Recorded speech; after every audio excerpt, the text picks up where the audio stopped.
আমাদের এখনকার অধিবেশনে আমাদের এখানে আছেন আমাদের দুজন অতি পরিচিত মুখ। প্রথমেই পরিচয় করে দেই, আমাদের শিক্ষক, আমার শিক্ষক অধ্যাপক ডাক্তার এম.এ. আকাশ, অধ্যাপক ঢাকা বিশ্ববিদ্যালয়, এবং আমাদের সাথে আছেন মোহাম্মদ হাতেম, নির্বাহী সভাপতি বিকেএমইএ। আপনাদেরকে স্বাগত। প্রথমে আমরা সকাল থেকে অনেক ধরনের আলোচনা করছিলাম, শুনছিলাম বিশ্লেষণ। সবাই আসলে ঋণ পরিশোধ এবং রাজস্ব আদায় বৃদ্ধি এই দুটোর উপরেই গুরুত্ব আরোপ করছিলেন। স্যার, আপনার কাছে আমার প্রশ্ন, ওভারঅল এখন আমরা যে বাজেটটা দেখতে পাচ্ছি, এটা কিছুটা কন্ট্রাকশনারি বাজেট। প্রতি বছর ঘাটতি যেটা থাকে, ঘাটতি কমানো হয়েছে এবার। আপনি কি মনে করছেন এখন ইমিডিয়েটলি যেসব ক্রাইসিস আছে এটা কতটুকু অ্যাড্রেস করা যাবে স্যার? এইবার বাজেটটা খুব বড় চ্যালেঞ্জের বাজেট। আমি একটা প্রবন্ধ লিখেছি, সেখানে টাইটেল দিয়েছিলাম যে ত্রিভুজ ক্ষমতা কাঠামোর অধীনে প্রণীত ত্রিশঙ্কু বাজেট। মানে অনেক রকম সংকট এসেছে, কিন্তু এটাকে অ্যাড্রেস করতে গেলে বাজেট তো কিছু না, সরকারের আয় আর ব্যয়ের হিসাব। কিন্তু বাজেটের মধ্যে একটা পলিটিক্যাল ইকোনমি থাকে, যে আমি আয় কোথা থেকে করব আর ব্যয় কার জন্য করব। এখন আমি বলেছি যে আয় এবং ব্যয় দুটোই নির্ভর করে সরকারের ক্ষমতায় যারা আছেন এবং পলিসি মেকার যারা আছেন তাদের শ্রেণী চরিত্রের উপর, তারা কোন দিকে পক্ষপাতিত্ব সম্পন্ন তাদের উপর। তো সাধারণত আমাদের বাজেটের তিনটা শক্তি বাজেটের ডিসিশনগুলো নিয়ন্ত্রণ করে। একটা হচ্ছে রাজনীতিবিদ, একটা হচ্ছে আমলা, আর একটা হচ্ছে ব্যবসায়ী। সাধারণ জনগণ রাজনীতিবিদদেরকে নির্বাচিত করেন যাতে তারা তাদের ভয়েসটা দিয়ে আমলা এবং ব্যবসায়ীদের নিয়ন্ত্রণ করেন। কিন্তু এখন জিনিসটা উল্টা হয়ে গেছে। এখন রাজনীতিবিদরা আমলা এবং ব্যবসায়ীদের দ্বারা কন্ট্রোলড হন। তাদের যে তৃণমূলের জনগণের সঙ্গে একটা যোগাযোগ, বিভিন্ন সেক্টরের সঙ্গে যোগাযোগ, তাদের দাবি দেওয়া নিয়ে ফাইট করা, সেই চরিত্রটা তারা হারিয়ে ফেলেছেন।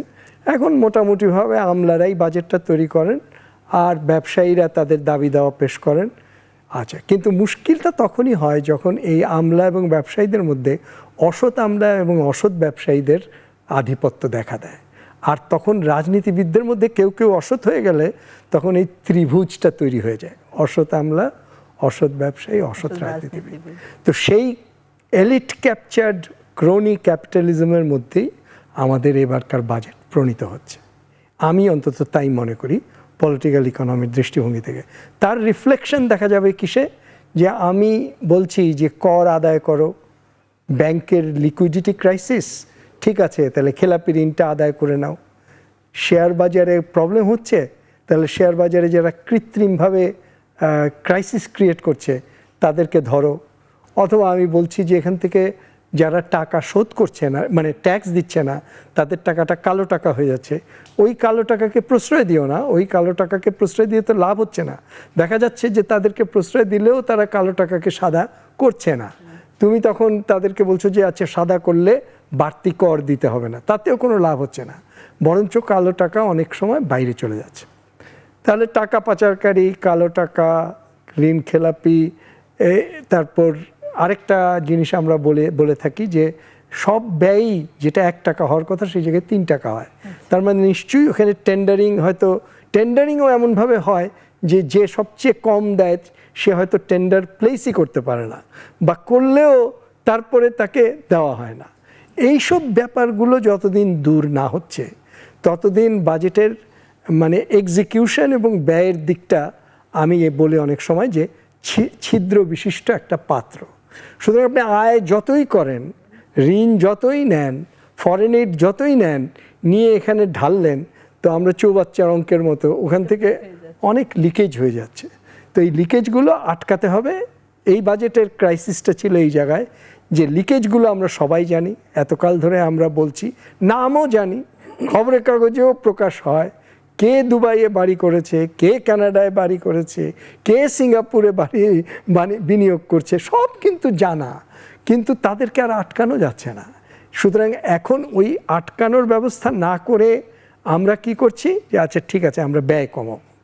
এখন তখন তো ন্যাচারালি ব্যয় কমানোটা মানুষ মানবে না, বলবে যে ব্যয় কেন কমাবে, তুমি ওদের শাস্তি দাও, আগে ওদের থেকে আয় উদ্ধার করো।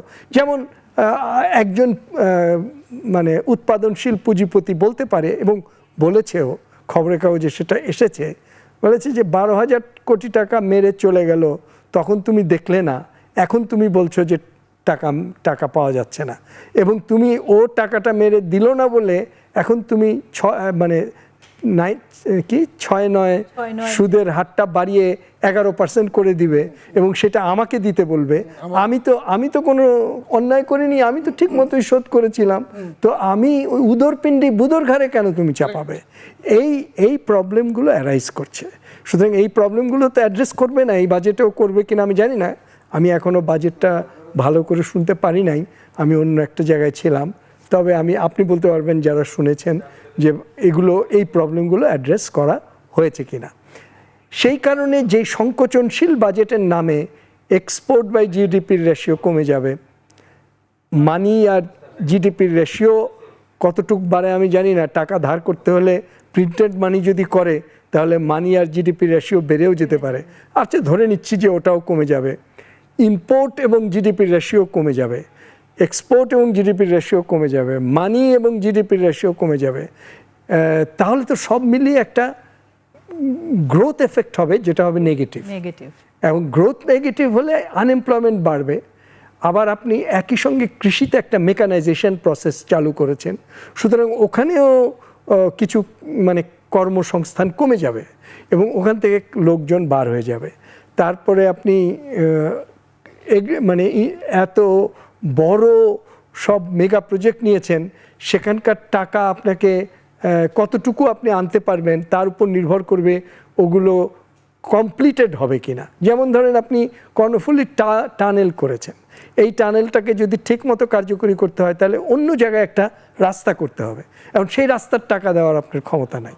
আপনি একটা বিদ্যুতের কারখানা তৈরি করেছেন, সেখান থেকে যদি বিদ্যুৎ তৈরি করতে হয় তাহলে ওখানে জ্বালানি তেল সাপ্লাই করতে হয়, সেটা দেওয়ার আপনার, বা গ্যাস দিতে হয়, সেটা আপনার দেওয়ার ক্ষমতা নাই। অথবা সেই বিদ্যুৎ যদি তৈরি নাও হয় তাহলেও সেই কল যে তৈরি করেছে তাকে আপনাকে একটা রেন্টাল ফি দিতে হচ্ছে, 2,500 কোটি টাকা নাকি বার্ষিক আপনি দিতে হচ্ছে কোনো কিছু না পেয়ে। তাহলে এই যে ব্যয়গুলো, এগুলো তো পরে একটা চাপ সৃষ্টি করে, চাপ সৃষ্টি করলে তখন মানে ভর্তুকি কমাতে হয় এবং সামাজিক সুরক্ষাও হয়তো কমাতে হয় বা বাড়ানো যায় না ঠিক মতো, শিক্ষা খাতে ব্যয় করা যায় না, স্বাস্থ্য খাতে ব্যয় করা যায় না, যেগুলো জরুরি ব্যয় সেগুলো করা যায় না। এই জন্য এইবারের বাজেটকে আমি বলেছি ত্রিশঙ্কু অবস্থা, এইটা সামলাতে গেলে ওইটা সামলানো যায় না, ওইটা সামলাতে গেলে এটা সামলাতে যায় না। এখানে প্রধান সমস্যা হচ্ছে কমিটমেন্টের সমস্যা। যেমন কথায় কথায় বলা হয় যে আমরা লি কুয়ানের মতো, আমরা কঠোর নীতি নিয়েছি, 0 টলারেন্স দুর্নীতির, কিন্তু আমরা তো বাস্তবে সেটা দেখতে পাই না। লি কুয়ান তো যেটা বলতো সেটা করে ছাড়তো, আর এই গভর্নমেন্ট যেটা বলে সেটা 30% করে, 20% ডেলি করে, আর 50% হয়তো খবরই নাই কোনো। এরকম হলে পরে তো বাজেটের ইমপ্লিমেন্টেশনও ঠিকমতো হবে না। আমার এখানে আরেকজন অতিথি আছেন, তিনি তার প্র্যাকটিক্যাল এক্সপিরিয়েন্স দিয়ে বলতে পারেন, সমস্ত ইনসেন্টিভ কেন্দ্রীভূত হয় যে লবি করতে পারে, যার পাওয়ার আছে তার দিকে। এতকাল আমরা সমস্ত ইনসেন্টিভ পোশাক খাতে নিটকে দিব না কাকে দিব, এরকম দুইটা সেক্টর বোধ হয় আপনাদের, নিটওয়্যার আর একটা ওভেনকে দিব না নিটকে দিব, এবং কাকে কত টাকা দিয়েছি সেসব নিয়েও বিতর্ক আছে। বা পুরো গার্মেন্ট সেক্টরকে বাদ দিয়ে অন্য জায়গায় নগদ সহায়তা দেওয়া উচিত কিনা এটা নিয়েও বিতর্ক আছে। তো সুতরাং মানে গরিবের সংসারে টাকা কম থাকে সেটা আমরা জানি, কিন্তু গরিবের সংসারে সুগৃহিণী টাকাটাকে ঠিক মতো ব্যয় করেন এবং সঠিক জায়গায় বাঁচিয়ে সেইটার সংস্থান করেন। আমাদের এখানে সেটা হচ্ছে না। স্যার, আমরা আবার ফিরবো আপনার কাছে। এবার আমরা জনাব হাতেম, আপনার কাছে আমার প্রশ্ন যে আমরা তো শুনছি আসলে এলডিসি গ্র্যাজুয়েশনের পরে আমাদের পোশাক খাত হয়তো একটা বড় চ্যালেঞ্জের সম্মুখীন হবে প্রতিযোগিতামূলক বাজারে টিকে থাকার জন্য। আপনি আসলে কি মনে করছেন এই চ্যালেঞ্জগুলো কি কি, এবং সেজন্য কোনো সুদূরপ্রসারী পদক্ষেপ গ্রহণ করা হয়েছে কিনা? এলডিসি গ্র্যাজুয়েশনের পরে চ্যালেঞ্জের মুখে পড়বে, কিন্তু আমি তো দেখছি এখনই চ্যালেঞ্জের মুখে আছে। এবং আমরা বলছি যে বাংলাদেশের রপ্তানিমুখী শিল্প প্রতিষ্ঠানগুলি অধিকাংশই এখন আইসিইউতে আছে এবং কিছু কিছু লাইফ সাপোর্টেও চলে গেছে।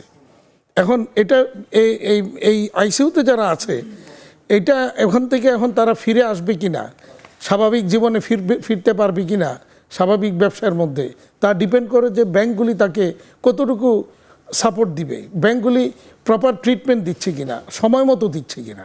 বাট আমরা দেখছি যে সময় মতো ব্যাংকগুলি সেই ট্রিটমেন্ট দিচ্ছে না, সময় মতো সেই সাপোর্টটা ব্যাংক দিচ্ছে না। ফলে আইসিইউ থেকে তাদের অনেকেরই ফেরত আসাটা খুব ডিফিকাল্ট হয়ে যাবে। প্রফেসর আকাশ স্যার যে কথাগুলি বললেন, আমি ওনার সাথে খুব মানে একমত প্রকাশ করছি যে উনি ত্রিশঙ্কুল যে ইয়েটা দিলেন, বাস্তব চিত্রটা কিন্তু এখন এই বাংলাদেশের। এবং এর সাথে তিনি যে আরেকটা বললেন যে 9-6 থেকে কেন এখন 11 তো নাই, এখন এটা 14-তে গিয়েছে অলরেডি। হ্যাঁ, তো এই যে 14-তে গেল, এই কার দায়? এই দায় তো আমার না, এই দায় আমাদের না। যারা ওই লুটপাট করে বিদেশে পয়সা নিয়ে চলে গেল, এই তাদের দায়টা কেন আমাদের এখন বোঝা হয়ে দাঁড়িয়েছে? এইটাই হচ্ছে আমাদের আসলে সবচেয়ে বড় সংকট। এবং এই বাজেটে যেটা উনি বিশ্লেষণ দিলেন, খুব সুন্দরভাবেই দিলেন, এই বিশ্লেষণে বাজেটে সরকার আসলে কোন দিকে যাবে। এবং যেটা উনি যে আরেকটা কথা যেটা বললেন, ত্রিশঙ্কুলের যে উদাহরণ দিলেন, সেখানে আমরা আরেকটা জিনিস আমরা এড করতে চাই।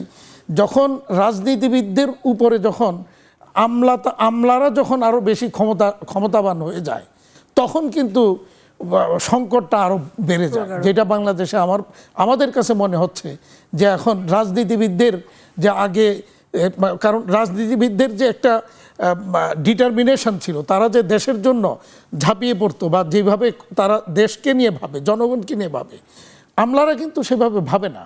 তো ফলে সিদ্ধান্তগুলি তখন দেশের স্বার্থে কতটুকু আসে, এটা একটা বড় প্রশ্ন কিন্তু তখন দাঁড়িয়ে যায়। তো বর্তমান সংকটটা কিন্তু সেখানে ওইভাবেই কিন্তু চলছে এখন। তো এই পরিস্থিতিতে আসলে এলডিসি গ্র্যাজুয়েশনের পর আপনি যেটা প্রশ্নটা করলেন, আমার কাছে মনে হচ্ছে যে এলডিসি গ্র্যাজুয়েশন 2026 সালের পরে যেটা হতে যাচ্ছে, এটা সময় উপযোগী হয় নাই। আচ্ছা, এটা হয়তোবা কোভিড এবং কোভিড উত্তর পরবর্তীতে অর্থনৈতিক সংকট যেটা দাঁড়িয়েছে, বিশেষ করে রাশিয়া ইউক্রেন যুদ্ধ, তারপরে ইসরায়েলের যুদ্ধ, এই সব কিছু মিলে, তারপরে ওইদিকে রেড সির যে সংকট, এই সব কিছু মিলে বিশ্ব অর্থনীতি একটা চরম সংকটের মধ্যে আছে। আর সেটার মানে আবহাওয়া, সেটার দায়ভার বাংলাদেশকেও বহন করতে হচ্ছে।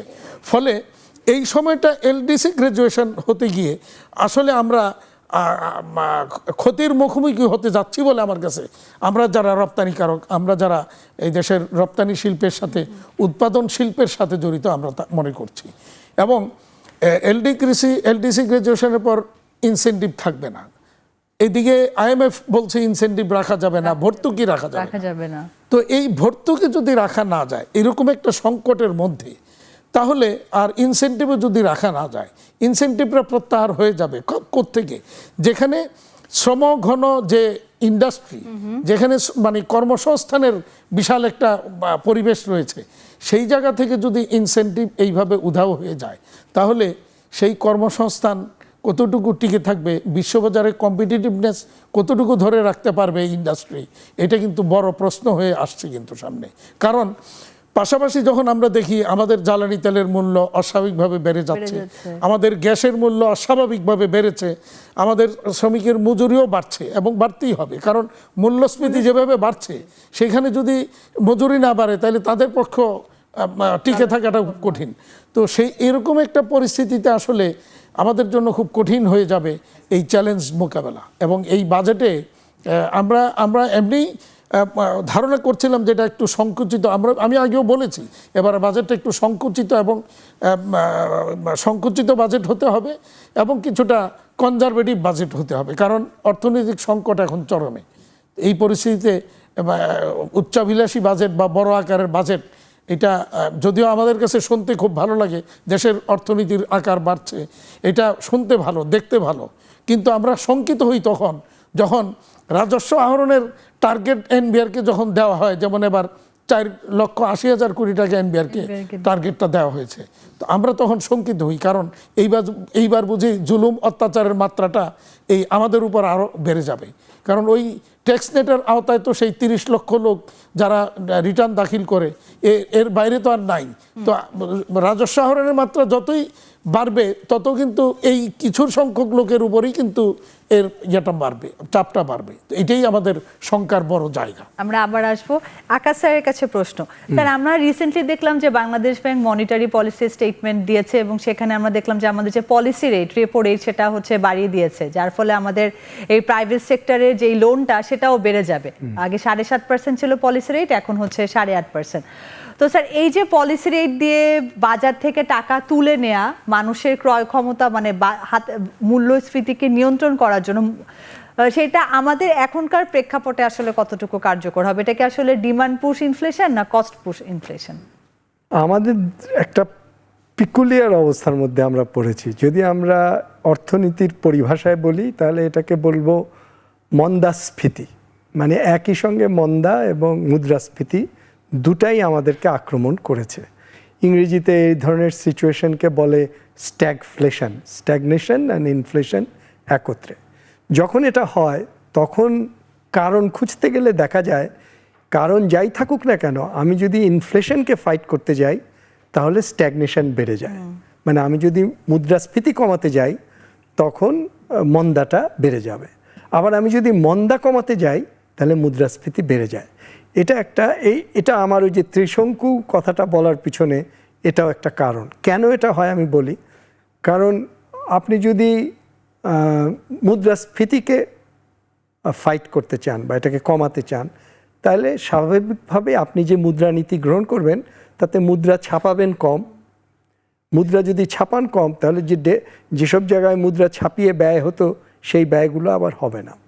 আপনি হয়তো ভর্তুকি দিতেন অথবা গভর্নমেন্টের প্রজেক্টে হঠাৎ করে টাকা দরকার ছাপিয়ে দিতেন, সেগুলো হবে না।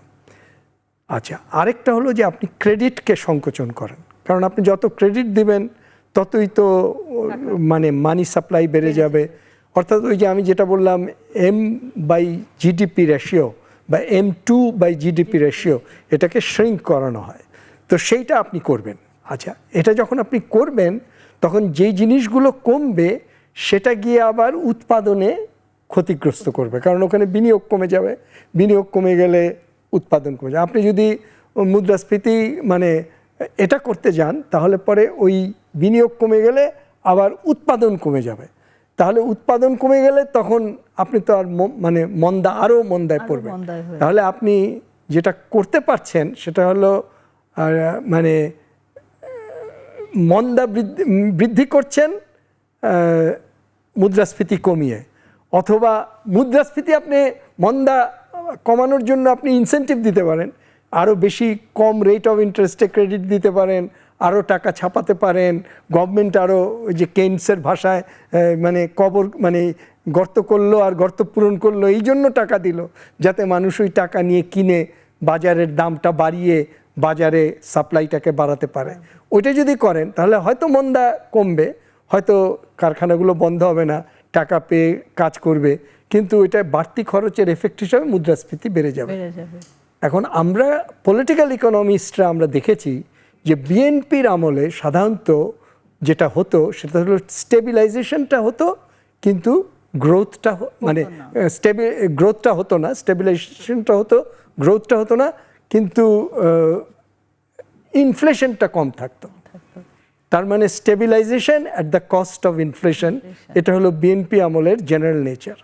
আর আওয়ামী লীগ আমলে আমরা দেখেছি আসে একটু উদারভাবে গৌরীশনের টাকা খরচ টরচ করে, একটু দুর্নীতি হয়, কিন্তু করে যায়। তাতে যেটা হতো সেটা হলো যে মানে স্টেবিলাইজেশন থাকতো না, ঘাটতি থাকতো, প্রচুর ব্যয় হতো এবং গ্রোথও হতো, কিন্তু ইনফ্লেশনটাও বেড়ে যেত। তার মানে হতো inflation at the cost of growth. তার মানে একটা ভালো জিনিস হয় কিন্তু আরেকটা খারাপ জিনিস হয়। এইবার অ্যাট দ্য সেম টাইম গ্রোথও হবে না, ইনফ্লেশনও বাড়বে। কারণ হলো এবারের ইনফ্লেশনটা মানে মন্দা বা এইসব না, এবারের ইনফ্লেশনটার কজ হলো কস্ট ইনক্রিজ, যেটাকে আমরা বলি কস্ট পুশ ইনফ্লেশন। মানে আমরা ডলারের দাম তো প্রায় 20% বাড়িয়ে দিয়েছি। তার মানে ইন টার্মস অফ ডলার যত জিনিস আমরা কিনি সেগুলোর দাম এমনিতেই 20% বেড়েছে। আর 20% দাম বাড়িয়ে আমরা জ্বালানি কিনেছি, জ্বালানি দিয়ে বিদ্যুৎ তৈরি করেছি, জ্বালানি দিয়ে আমাদের ট্রান্সপোর্ট হচ্ছে, জ্বালানি দিয়ে সব জায়গায় আমাদের কস্ট বেড়ে যাচ্ছে। তারপর আমরা যা কিছু ইম্পোর্ট করছি, আমরা তো সমস্ত মশলা ইম্পোর্ট করি, আমরা এমনকি চালও যদি কিছু ইম্পোর্ট না করি তাহলে চালের বাজারকে আমরা স্টেবল রাখতে পারি না। চালে আমরা স্বয়ংসম্পূর্ণ, কিন্তু চালের বাজারটাকে স্টেবল রাখার জন্য পাবলিক ফুড ডিস্ট্রিবিউশন সিস্টেম একটা চালু রাখতে হয়, এবং যখনই চালের দাম বেড়ে যায় গভর্নমেন্টকে ওপেন মার্কেট অপারেশন করে ওটাকে কন্ট্রোল করতে হয়। সেই জন্য তাকে চাল, গম, খাদ্যশস্য আমদানি করতে হয়। তো এখন আমদানি করলে ওটার দামও বেড়ে যায়। আপনি সার আমদানি না করতে পারলে পুরো আপনার পেট্রোকেমিক্যাল দিয়ে হবে না, সার আপনার আমদানি, পেঁয়াজ, রসুন, অনেক কিছু আপনাকে আমদানি করতে হয়। শাকসবজি ছাড়া অনেক গুঁড়া দুধও আপনাকে আমদানি করতে হয়। ফলও তো আমরা করি বিদেশে। তাহলে একটা ইনফ্লেশন কিন্তু জাস্ট বিকজ অফ ইয়োর মানে sudden shock in the exchange রেটে এই সাডেন শকটা কেন দিতে হলো? কারণ দীর্ঘকাল আওয়ামী লীগ আমলে 2007 সালের পর থেকে 8-9 থেকে আপনি দেখবেন যে তারা মানে আর্টিফিশিয়ালি ডলারের প্রাইসটাকে কমিয়ে কন্ট্রোল করে রেখেছে। যখনই ডলারের প্রাইস বেড়েছে তখনই তারা ডলার গভর্নমেন্ট মানে ডলার ছেড়েছে, রিজার্ভ থেকে ডলার ছেড়ে দিয়েছে, দিয়ে ডলার প্রাইসটাকে কমিয়ে রেখেছে আর্টিফিশিয়ালি। কিন্তু আমাদের যে রেট অফ ইনফ্লেশন সেটা ছিল সবসময় 5% to 6% to 7% এরকম, কিন্তু আমেরিকায় ইনফ্লেশন রেট ছিল আরও কম, 1% কি 2%। তার মানে প্রত্যেক সময়ই আমাদের ডলারের দাম আসলে 3% করে বাড়ানো উচিত ছিল ইনফ্লেশনের ন্যাচারাল লজিকে, কিন্তু আমরা সেটা করি নাই। তা আমাদের এটা জমেছে হঠাৎ করে এটা। তারপরে এখন তো আর উপায় নাই, এখন একটু ঘাড়ের উপর নিঃশ্বাস ফেলছে IMF, না কমালে আর দিবে না, না দিলে আর আমাদের হঠাৎ শকে আমাদের ডলার রিজার্ভ কমে গেছে। সুতরাং আমি যে ওখান থেকে ডলার বিক্রি করে ডলারের আর্টিফিশিয়াল দামটা মেনটেন করব, এখন আর পারছি না। সুতরাং এখন প্রথমে বললো ক্রলিং পেগ, মানে আস্তে আস্তে কমাবো, খুব মহৎ ইচ্ছা। তারপরে আস্তে আস্তে কমানোর নাম করে জাম্প করে কমালো, এবং এই জাম্পিংয়ের একটা শক, সেই শক এফেক্টে সমস্ত কিছুর দাম বেড়ে যাবে এবং সেই জন্য ইনফ্লেশন হবে। ইনফ্লেশনকে কন্ট্রোল করার জন্য সংকোচনশীল মনিটারি পলিসি গেলে গ্রোথ কমে যাবে। এই ঝামেলার মধ্যে এবারের বাজেট পড়েছে। ধন্যবাদ আকাশ স্যার, ধন্যবাদ জনাব হাসান আপনাকে আমাদের সাথে উপস্থিত হবার জন্য।